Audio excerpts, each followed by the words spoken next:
right, what's up, everybody? Appreciate you coming to the Providence Brewing Company tonight. My name is Will, one of the partners here at Providence Brewing, and just first and foremost, excited to have the Thai Talk guys here and have all of you joining us. So really do appreciate it. It's been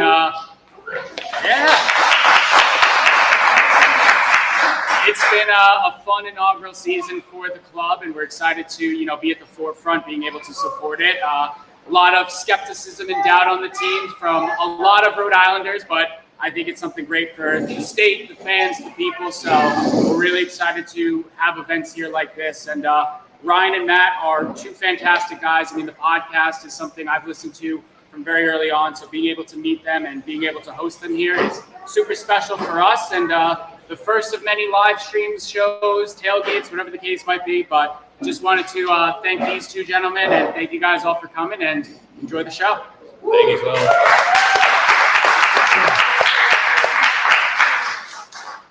Very cool. So before we get started, we wanted to start with a quick little poll here. So how many of you are RFC fans? Round of applause.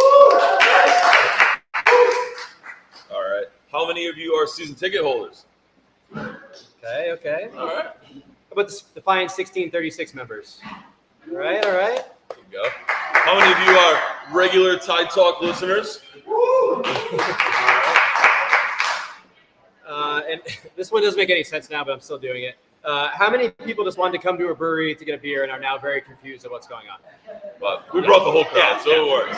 But so what's up, everybody? Welcome to Thai Talk Live at the Providence Brewing Company. Crack a beer, get another pour, cozy up. It's Saturday, August 3rd, and we're thrilled to be doing our first ever live in-person show to build up RIFC's nationally televised game versus Detroit City. Just a reminder, each episode of Thai Talk is available on YouTube, and if you're watching now, please take a second to subscribe to our channel and click the like button on this video. You can also find us on your favorite podcast applications like Spotify and Apple Podcasts. And if you listen on one of those, we'd really appreciate it if you took a minute to leave us a 5-star rating and a short review, as it helps more people find our podcast. If you're not already using the Club Collector app, click the link in our episode description, or if you're here, you can enter the code THAITALK, all one word, to get a free pack added to your collection. And we'll talk a little bit more about Club Collector later on in this one. So as Will mentioned, I'm your host, Matt. I'm joined by my good friend, Ryan. Ryan, how excited are you to be here and do this in person? It's very weird to do this without a screen between the two of us. But yeah, super excited. Thank you to the folks at Providence Brewing. Thank you for their delicious gold beer. Make sure you try one today. And can't wait to get started. Yeah. Cool. So as Matt mentioned, we're here from Thai Talk, and a lot of you know Thai Talk as a podcast, as a live video, but Thai Talk is so much more. We have 3 different podcasts/videos here. You have the away end, which is where Matt and I will talk to someone of the opposing team to try to get a little bit more information about their team, their supporter culture, and how their matches usually go. You're going to witness what's called Thai Talk. So that's when Matt and I review the game that just happened, usually 24 hours after. So tomorrow night at 8:30, we'll be going live on YouTube to talk about whatever we are all about to see together. And then we have the Call Hog Corner, hosted by our friend Fluffy Call Hog Boy, a.k.a. Kevin. He does a live Twitter space on Mondays there. There's also a ton of blog content. If you leave here today being like, I don't want to ever listen to those two bozos again, we have stuff for you anyway. We understand. But Andrew Quadros, Matt Hands, Patrick, Timmy Scalafini, they all do a great job doing different pre- and post-match content like player ratings, reports, and whatever the hell Andrew Quadros cooks up. And those guys are here, so raise your hand. Give them some love. Woo!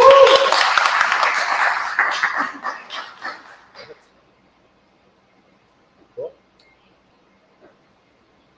All right, so next up, we have a quick giveaway announcement. So we were lucky enough to obtain some tickets to the Hartford match next Saturday. So after this one, if you show us that you're subscribed to our YouTube channel and you scan the code we had on our intro, our poster for this, and enter your email, you can enter to win 4 free tickets to next Saturday's game. So we'll do that after the show, and we'll announce the winner at halftime of the game as well. Yes, and even if you are not the lucky winner, we do have a code up here for $10 tickets to the Hartford match. It's going to be absolutely electric there. We know the Defiance is cooking up a ton of fun stuff. It is the Derby. It's going to be the big one. So we really hope to see you guys there. So the next big thing is kind of how we got into this, how we started Thai Talk. So I actually it stemmed out of RIFC Nation. I was doing it by myself, talking into a camera for 20 minutes. Ryan started writing me paragraphs on Reddit. So I was like, dude, come on, let's do it together. He did it once. He got hooked, and here we are now, sitting on a couch. He keeps moving away although I get closer, but that's fine.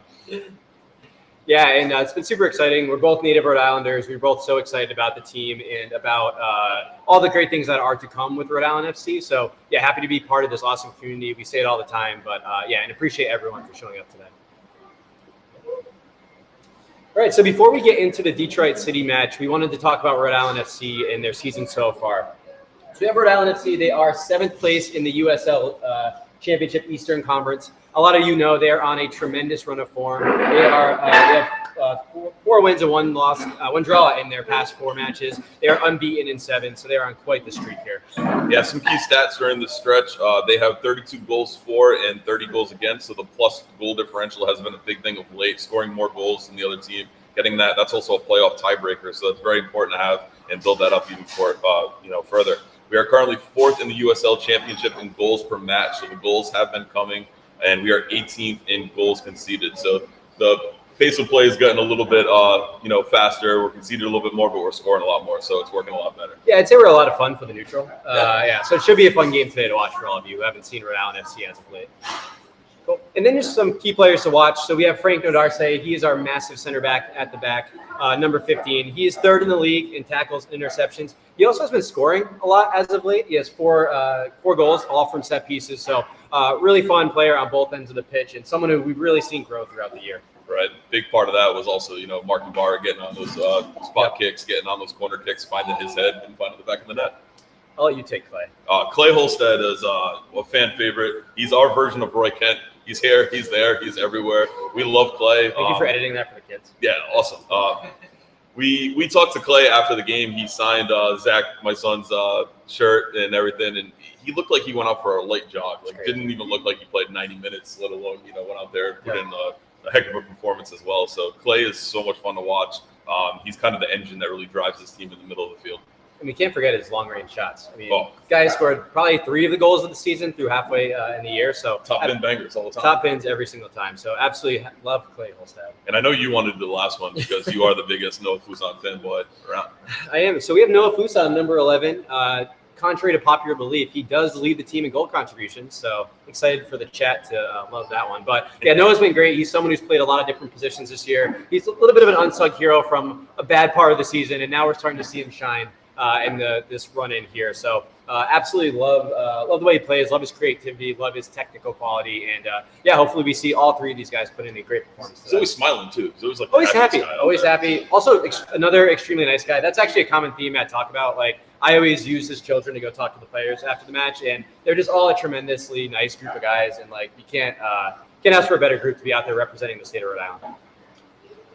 So one segment that we do on our Tide Talk is the good, the bad, and the ugly. So we've kind of been twisting on how we can change this because things were good, things were bad, and things were ugly in the early going. We were drawing almost every match, losing a couple here and there, but things have gotten a lot better lately. So we might be tweaking this segment to the good, the better, and the great after wins, but we stick with good, bad, and the ugly for now. So it's basically we put this out on our social media channels after each match, and people will write in with their good, bad, and ugly moments from each one. And we read them on each episode. So if you're ever looking to get involved in the show, these next 2 segments are definitely the way to do it. So Ryan and I are going to give our good, bad, and the ugly from the season so far. And my good, I would say, and Ryan just touched upon it, is the stadium atmosphere. It's just really cool going to the matches on game day. The supporters group, Defiance, does a great job with bringing the noise. La Banda brings the drums. The chanting's great. And then post matches, unbelievable too. Like Ryan mentioned, players will sign kids' shirts, adult shirts, take selfies with us until you want to leave. Zach's out in the crowd right now. He's got his jersey signed by, I think, pretty much the whole team. But the players are great. The atmosphere at the stadium is just absolutely great as well. You want to give your good? Yeah, so mine's been the evolution of this team. I mean, we've seen, especially over this winning run, which we're going to talk a lot about today. It's been really incredible to watch. They've made a lot of tactical tweaks, and they really paid off for the team. So, yeah, we have to really appreciate that. Kano kind of put aside the way he might have wanted to play to start, and he created a tactic that really has brought the best out of his players, and now is getting a lot of points, a lot of wins, and a lot of fun on the board. Yeah. My bad. I missed the first home win, so that was really bad. I debated putting this as my ugly. I was at the Zach Bryan concert at Gillette getting poured on, but it was an awesome show, so it was really cool. But I missed the first home win, so that's my bad. I guess it doesn't get much worse than that. And mine is the wait for the first home win. For those of you who don't know, the season started in like early to mid-March, and it took all the way until June 26th to get that first home win. 8th match of the year. We had a couple where we all really thought it was coming. I think we all were like chomping at the bit to get that first win. But when it finally happened, it was just a huge celebration. The players looked very happy, but also very relieved. I know it meant a lot to them, and it meant a lot to all of us. So, yeah, super excited to get that going. And luckily, we've had a couple in succession now. And the Ugly, we're playing Detroit today. The Ugly was the last time out versus Detroit. It was a very different team that we had seen. The effort looked a little bit different. It was only 2-0, but it was ugly in the sense of that. It just didn't look like the team that we've seen of late. It's worth noting we switched over from RIFC Nation to Tide Talk after that. And since then, the run of form has been great. So we'll take some credit for that. But we're really excited about the way that the team's been since that last game. So hopefully that continues today.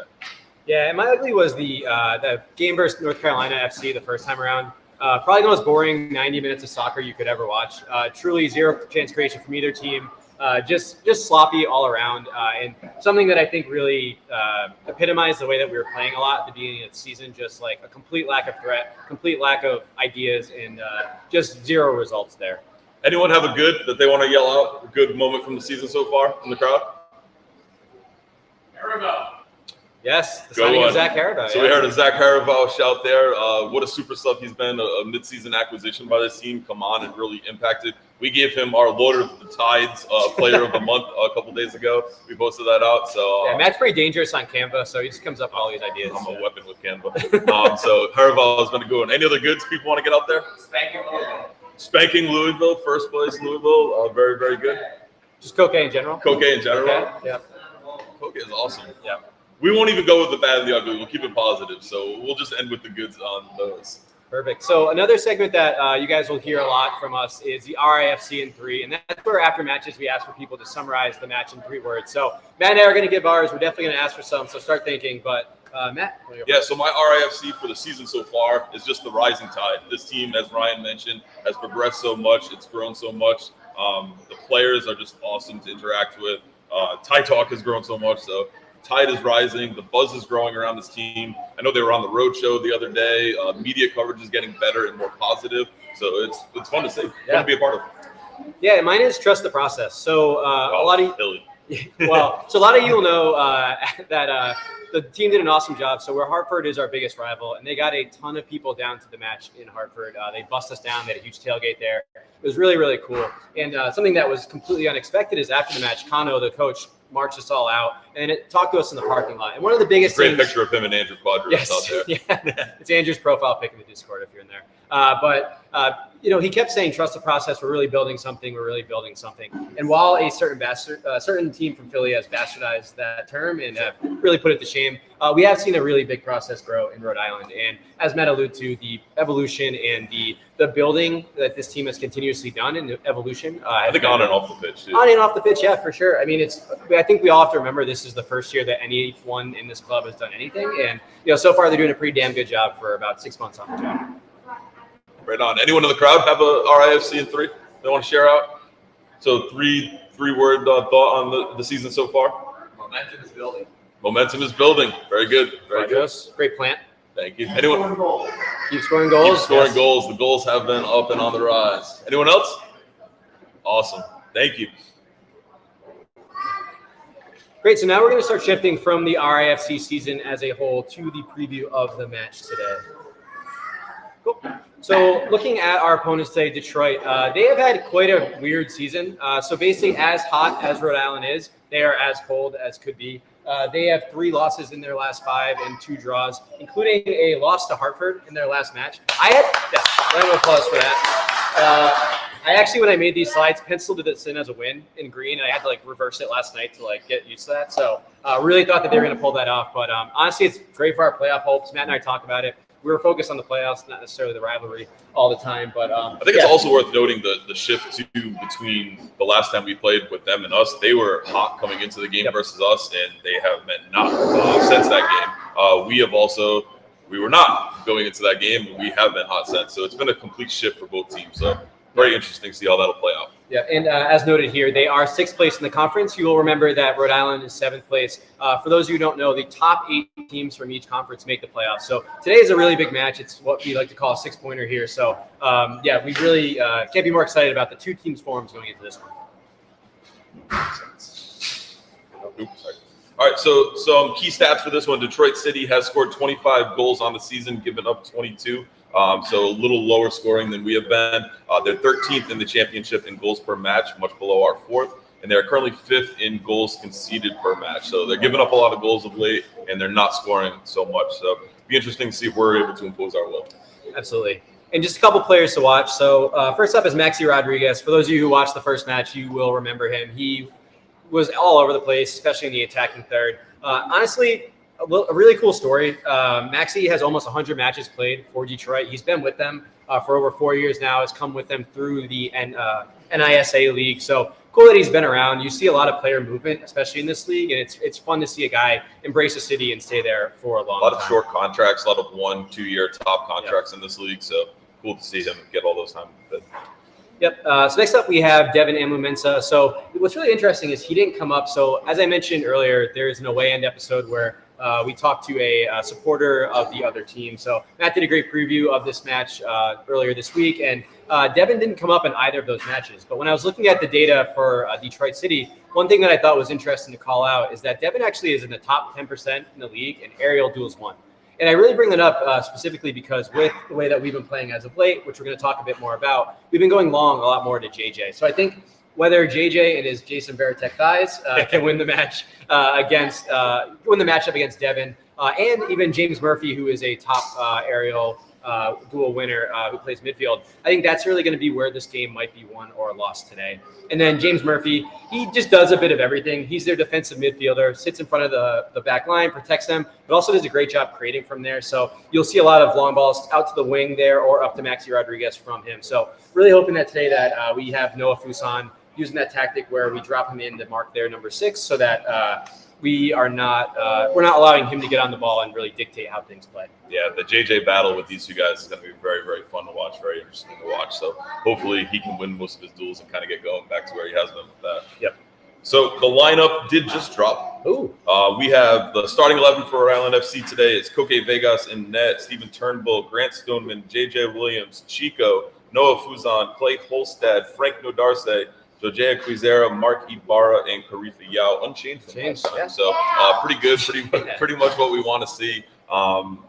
Very exciting that it's unchanged because this is a group that's really learning to play together and work off each other. So I think it's a good thing that we are where we are with that lineup. So are you surprised that Zach Harabout wasn't getting a start today? Well, I talked with Garrett from Channel 451 about that, and I thought I think we're going to see a Harabout start. I didn't expect it to be today. I think Wednesday versus Indy, he starts that one, but expect to see him. He's been coming on in about the 60th for Ibarra, and Ibarra was a guy that was playing all 90 minutes the whole, start the season. So yep.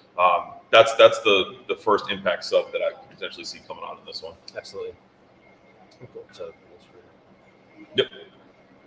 Oh, sorry, Keith said. So looking at the last match here, we had 2-0 to Detroit City FC here. Goals in the 36th minute and the 64th from Rodriguez, Maxi Wicks mentioned, as well as Becerra. The FOTMOB man of the match here was Ben Morris. He had an 8.6 FOTMOB rating and 1 assist. And then the Defiance man of the match. So for those of you who haven't been to a game yet, it's the Defiance gives out a man of the match award specifically to an RIFC player. This match it was 6-point Frank had 7 defensive actions, and this was one of the funnier ones we've given out this year. He was embarrassed to win this. He was embarrassed. He was angry. The game was absolutely horrific, as we continue to mention. So, yeah, the pictures from that one are really difficult to look at because Frank's just sad with this or that. It's this really beautiful handcrafted trophy that they get every match. And just looking at key stats here, you'll see that with the expected goals, which is basically how many goals were most likely to happen when, depending on the percentage chance that the team had. You'll see that 2-0 might have been very flattering to us. They had 2.41 to our 0.32. We had a ton of possession. They had more shots, more big chances, and they honestly really took this game to us. Yeah, right on. Very tough one to watch. So hopefully we can see that big shift today. All right, so we have those 2 goals here for you guys to look at. Mano. from the town on CBS. Well worked into Sheldon, plays to Matthews, Becerra! Ball deflects, Matthews! Yeah, so you'll see that was a bit of a really scrambled goal, a very early RIFC this season goal where people are just kind of being pulled here, there, everywhere, and the other team just gets a pretty easy tap in the box there. Yep. Next up was goal number 2. But in the interim, Pep Guardiola had to walk through a small village to get into the Luton Town Stadium. There's something really magical about that.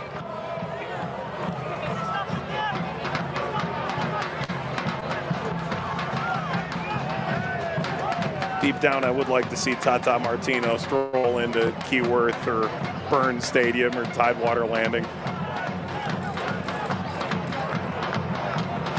Morris playing early, fell to Becerra! So kind of a slip there, kind of some bad marking. Ball fell in the right place at the right time, and just a defensive kind of switch off, really. Yeah, and the reason why I let that clip play so long is like it really, again, showed a lot of this early season team. We saw the team do a great job with the press. They broke the team down. They recovered. Really, Kok has the ball, front on the ball, like no big deal, no pressure, nothing, and then makes this horrific pass out to the wing that really puts us under really too much pressure. That early style of wanting to play it out the back and kind of force it out to the wings, play back with it, and it just didn't work. Yep. So I know a lot of you who watch the show regularly, I do some slides once in a while. So I did promise that there were going to be slides. Cool. So before we get into what happened specifically to this game, this might look familiar to a couple of you, but basically we have to start with like, how are we trying to play when the season started? So we basically did like, what are the tenets of what we call Kano ball? So the style that Kano wanted to implement. So these numbers now like actually don't look as crazy as they originally looked. So when this game happened, we were probably in the top 10, if not top like 8 in the league in possession for the entire league. So all 24 teams. And then there's this thing called pressing intensity. So how like urgently are we trying to win the ball back from the other team? And we're still 5th there. We used to be 1st or 2nd, especially to this point. And the reason why why teams play this way is what they want to do is like influence the game with control. If you're a fan of the Premier League, this is how Man City, my beloved Arsenal, also Barcelona, kind of the style of play that they implement out there. And we were doing a great job in these metrics. If you saw when we did the stats from this past game, we had a ton of possession, a ton of pressing intensity. But as we saw our record leading up to this game, it wasn't really working out well. So basically what has changed? So for a lot, I don't know if anyone knows, but basically since the Detroit City match last game, we've been unbeaten. Something magically has changed in this team. And Matt and I, we talk every week, and it's just like, what the hell happened here? So first off, our possession by match, it has gone way down. We don't want the ball anymore. We're down 13% during this undefeated streak compared to previous matches. And this has been really interesting. So one of the big reasons for this is that we go long significantly more, especially from goal kicks. Before, as you just saw, we were trying to play it out from the back, be fancy. It is. I always have to preface this entire presentation with it's the way I prefer teams to play, but I'd rather them get results, so it's working. And we now go 10% more of our passes are long per match. We are now 6th in the league on passes long from goal. So we're going long, significantly longer, significantly more. Especially to JJ Williams, which has been a key switch here. And I think that's a key part of it. He was healthy, he got healthy, and that's what really changed and sparked this change in play. Yep. And from there, the big reason why this is working for us is we're playing against a lot more unsettled defenses. Teams aren't able to just sit back and let us pass around and wait for us to make the move. We have 50% more big chances per game. Our shots are blocked 20% less. Our shots on target are 51% higher during this run, and our expected goals in open play is 16% higher. So it is paying off from a statistical perspective, and as we'll see from the results here. So I mentioned possession earlier, also pressing intensity. So our pressing intensity is down 31% since this time, and that is pretty drastic. So one reason might be, hey, it's the summer and it's hot and we don't want to be running around like chickens with our head cut off a lot, but it's also allowed us to kind of sit back, maintain our shape. We don't see as many massive errors leading to goal like we did in the beginning of the year. There were some matches, I think it was Phoenix, where there was literally all 3 of our center backs on the left side of the pitch at one point. Stretched way too far. Way too far. And it's made us much more stable, but also still effective. So on the effectiveness front, We're 5th in passes per defensive action, so we're still breaking up play there. We're 2nd in pressing efficiency, so we're still efficient when we try to press, and we're 4th in build-up disruption. So is the other team able to kind of build up and implement their style? And then we are much, much, much more stable at the back. We've given up 20% less big chances per match. We are blocking 60% more shots. We're forcing the other team to shoot from outside the box 60% more. As Kevin is currently making fun of me in the chat, it is when you shoot from outside the box, it really is like a 5 to 2% chance versus this inside the box when it's like a 10% or higher. Right, we're still conceding goals, but we are defending better. Yes. If that makes any sense. Yeah, and our expected goals, it is like pretty flat during this time, but we are making it much more likely that we are going to win the match. So just looking at like what was the results of this big change? Well, as you can see here, it's a lot of wins and a lot of points. We are undefeated since this Detroit match. And quite frankly, this Memphis match, that's the first one, we should have won that game. If it wasn't for a pretty crazy red card and shenanigans after, we really could be on a winning 6 of our past 7 run here. But in this time, 21 goals for, 11 against. So as you saw earlier, like we were much more even for the whole season. This run of form has been super hot, and we are a half expected goal higher in differential all match. So basically, this is a much more sustainable way to play and more sustainable way for us to be picking up results. It's much more efficient. It's not relying on the ball, relying on or factoring in making so many mistakes, which is what was happening earlier on. Yeah, and I mean the biggest thing too is it's been a hell of a lot more fun to watch this team, to go to games. I'm about to show you guys a clip from our last match, and just to show you like what this atmosphere that's been building and what it's like. And I think too with the winning games, we talked about the game day atmosphere is there's more buzz around the team, there's more media coverage, so more people are getting into it, and that's only making the match day experience that much better.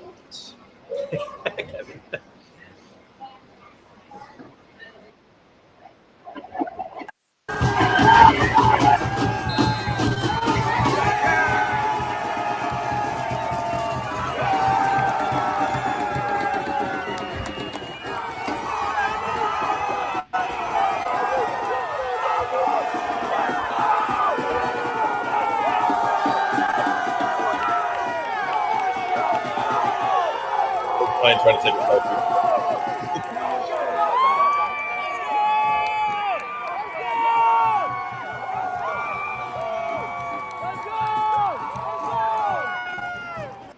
So that's our captain, Kok Vegas, jumping into the crowd, celebrating with the team. You can see how much it means to him. He's the first signing in RAFC history, and just overall, just awesome guy, and someone who gets so excited about the team.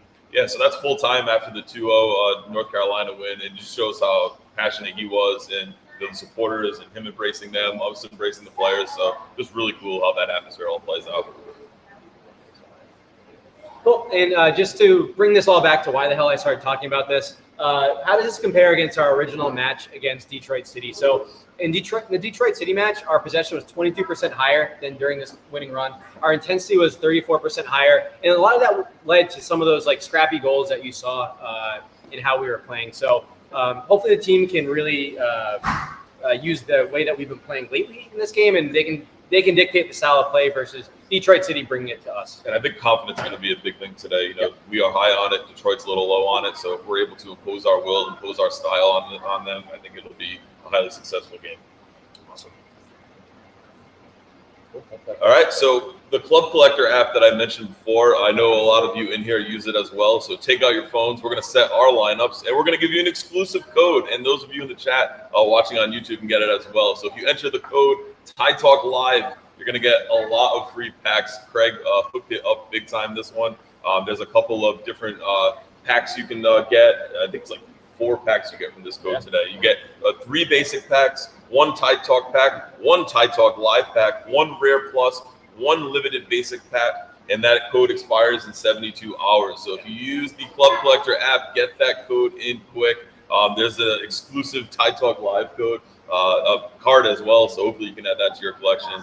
And let's talk Club Collector app. I see people putting it in. I see all the sickos. I see a lot of heads down on phones right now. So for those of you who don't know, the Club Collector app, it was built by Craig. He's a fan of the team. It's completely free. It's like super fun. What you do is you open packs, you collect cards. It's more fun than traditional fantasy football, right? Yeah, and then so what we're about to do is we're going to set our lineup for the match day contest. Basically what that is you select 3 players and their cards, and basically it's like they get a score for how they play, and then it's whoever whoever wins the contest gets a couple packs, gets a couple And caps. who won after the North Carolina game, Ryan? I wasn't going to bring it up. You have to bring it up. Yeah, so I'm coming off a recent victory. I think it was first at 80. Yeah, thank you.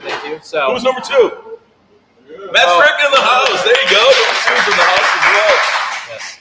So I know that the Tide Talk Discord did pretty well last match, so we got to keep it up in here. But yeah, code Tide Talk Live, that'll get you a bunch of packs. I still haven't even claimed it today. I did mine this morning. I did pretty well. I got a couple of. I think I got one wicked rare. But my lineup today, I'm gonna go with Frank Nodarce. I'm gonna go with Chico, and I'm gonna go with Turnbull. My Chico and my Turnbull are both wicked rares, so they got the higher bonus. Okay. So I'm gonna captain Nodarce because he's just a limited. He's at 10%, so I'll get that better captain bump. That's my rationale for that. Love it. All right, so I am also going to start with Frank Nodarce. I do have him as a wicked rare. I'm going to go with Noah Fuson, who I have as a wicked rare. I think he's going to really do a great job breaking up play from trying to get to the number 6 and then really impacting attacks. And then I am going to go with Steven Turnbull. He recently did an interview where he likes to play on the road better than home, it sounded like. So I'm going to pick him so that I can save him. And then I'm going with Captain Frank here. I think one big thing that's going to happen today is Detroit City is pretty bad on set pieces, and they're actually dead last in the league, and second to last in the league on expected goals from set pieces. So I really see Frank nodding in at least one today from there. So I also think they're gonna spend so much time man marking JJ. So looking at his aerial threat, so Frank can really slot in, be an aerial threat on set pieces and balls into the box. Cool. Next and up, if anyone does want to get into the Club Collector, we do have a QR code here. Also, it's rifc.clubcollectorapp.com. Again, completely free. You can't spend money even if you tried, because I definitely would have at this point. I'm so addicted to it. So bribes are accepted if Craig's listening. Late bribes. that's the first thing I do every morning. Yeah. I go on Club Collector and claim my free pack. I was perfect last month. I got all my packs. So good on there. A lot of fun. Everyone's favorite time is the score predictions for this one. So if you watched the away end last episode with Garrett, I did not give my score prediction. I saved it for here. But before we give ours, let's hear some from the crowd. What do we got? 3-2, 2-1, 3-1. These are all Rhode Island wins. 2-0. These are all Rhode Island wins. We're feeling confident. What do you got, Zach? 2-0. 2-0. 3-1 Rhode Island. We hear all Rhode Island wins here at Providence Brewing, so that is great to hear. I'm gonna go with 2-1 myself. 2-1 for the good guys. I think Chico gets one, and I think Frank gets one. Okay. I'm gonna go with 3-2 Rhode Island FC. As I said, we are more than fun, and I think we're gonna bring that to national TV tonight. I'm really banking on the fact that we are in the best run of form in the league, and they are in the absolute worst. And I'm not gonna try to get too creative there. We also are better on the road. We've been a team that has. I said we waited forever for our first home win. We did get an away one before that. I think multiple away wins. And then again, Detroit, second to last in expected goals and set pieces. And I think that's going to be a major part today. All right. So anyone have any questions they want to get to us on the air before we do sign off, log off on this one?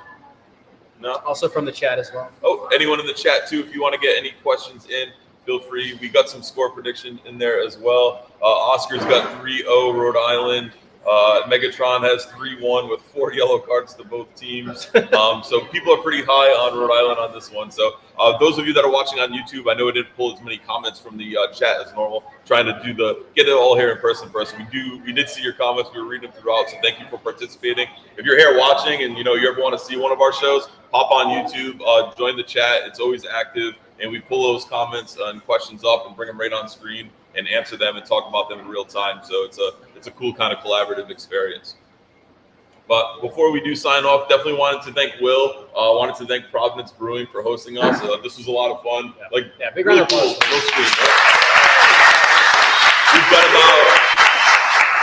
We've got about a half an hour till the game kicks off, so we're going to hang around. If you guys want to enter the Hartford ticket giveaway, make sure you come see us. We've got 4 tickets to pass out and give out. We'll do it at halftime for that one. So come see us. We'll get you logged in. We'll do the draw at halftime. But this was a lot of fun. This was really cool doing it in person and not seeing you on a screen and just your thing in the background. So a lot of fun. Thank you and to everyone who came out and joined this one live. We appreciate you guys. So thanks for joining us. Yeah. Make sure you use that Club Collector code.